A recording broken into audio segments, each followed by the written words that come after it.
Hello guys, this is Steno for All YouTube channel. Here we provide you Hindi or English shorthand dictations at different speed.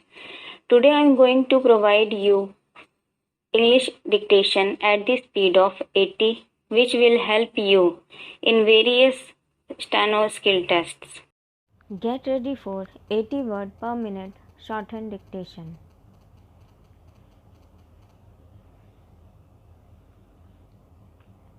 Start. The story so far.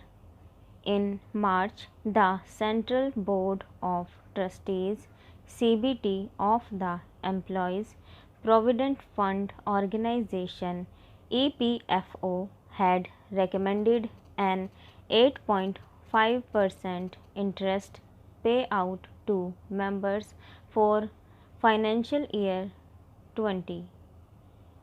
At a meeting earlier this month, the CBT reiterated its recommendation after a review to the Center. The payout would comprise 8.15% interest based on income from debt instruments and the balance 0.35% would be credited from the sale of a part of its investments in exchange traded funds capital gains subject to their redemption by December 31st.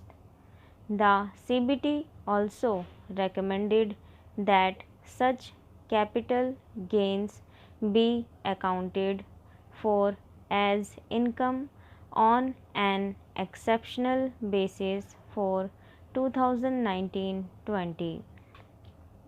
Where does the EPFO invest to generate returns? The EPFO uses its corpus estimated at rupees 13 lakh crore, rupees 14 lakh crore in the last fiscal to earn income from investments in debt instruments and equities. Investment in equities is capped at 15%. The remaining funds are invested in debt. The debt component helps the EPFO earn fairly predictable returns while the equity component has risks associated with fluctuations in the stock market. Based on the EPFO's earnings for the year, the CBT recommends in March an interest rate at which the payouts can be made. The final decision is notified by the Ministry of Labour. What changed this time around? At the CBT meeting in early March, the earnings for 2019-20 were discussed. Debt component expectations were more or less fixed and were in the range of rupees 58,000 crore, rupees 59,000 crore. The interest ETF disinvestment process was expected to result in estimated capital gains of rupees 3,000 crore. The interest rate recommendation of 8.5% was arrived at based on the estimated earnings. Typically, ETF dilution would have begun thereafter, but by the middle of March this year, equity markets were in free fall as the COVID-19 pandemic triggered a global sell-off. It became clear that the anticipated earnings from ETF dilution could not be realized at the time. At a meeting of the CBT's Finance, Investment and Audit Committee FIAC, which took place later in March, it was decided that the equity dilution would be put on hold until the stock markets recovered. With the recent improvement in market conditions, the FIAC met again, followed by a meeting of the CBT. It was clear that the debt component had earned rupees 58,000 crore. What remained was the equity component. The CBT recommended that the debt component or the returns that were already in hand would facilitate a payout at 8.15%. The earnings from ETF dilution were projected at rupees 2,700 crore. So the CBT decided to retain its recommendation of 8.5%, of which 0.35 percentage points would be realized based on the sale of equity. This sale could happen anytime now depending on how the market performs, but within December 31st.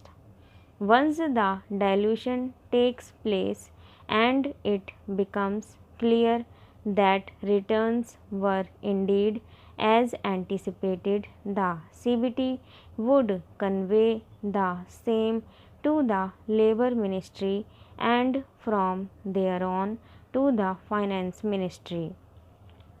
On approval, the interest rate would then be notified as External Affairs Minister S. Jaishankar and Chinese State Councillor and Foreign Minister Wang Ying negotiated a 5-point agreement which they hoped will lead to a disengagement process between India and Chinese troops ranged against each other at the line of actual control LAC. It wasn't just the host Russia that played a part behind the scenes. In fact, the occasion for their presence in Moscow, the Shanghai Cooperation Organization SCO had as a much of a role to play. The SCO was founded in June 2001, built on the Shanghai Five grouping of Russia, China, Kazakhstan, Kyrgyzstan, Kyrgyz Republic and Tajikistan, which had come together in the post-Soviet era in 1996 in order to work on regional security, reduction of border troops and terrorism. A particular goal all these years has been conflict resolution, given its early successes between China and Russia and then within the Central Asian republics. The 1996 meeting of the Shanghai Five, for example, resulted in an agreement on confidence building in the military field along the border areas between China, Russia, Kazakhstan, Kyrgyzstan, and Tajikistan, which led to an agreement on the mutual reduction of military forces on their common borders in 1997.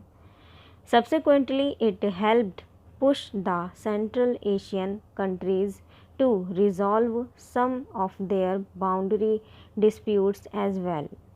In 2001, the Shanghai Five inducted Uzbekistan into the group and named it the SCO, outlining its principles in a charter that promoted what was called the Shanghai spirit of cooperation. According to its rules, the organization has two permanent bodies, the SCO Secretariat based in Beijing and the Executive Committee of the Regional Anti-Terrorist Structure RATS based in Tashkent. The SCO Secretary General and the Director of the Executive Committee of the SCO RATS are appointed by the Council of Heads of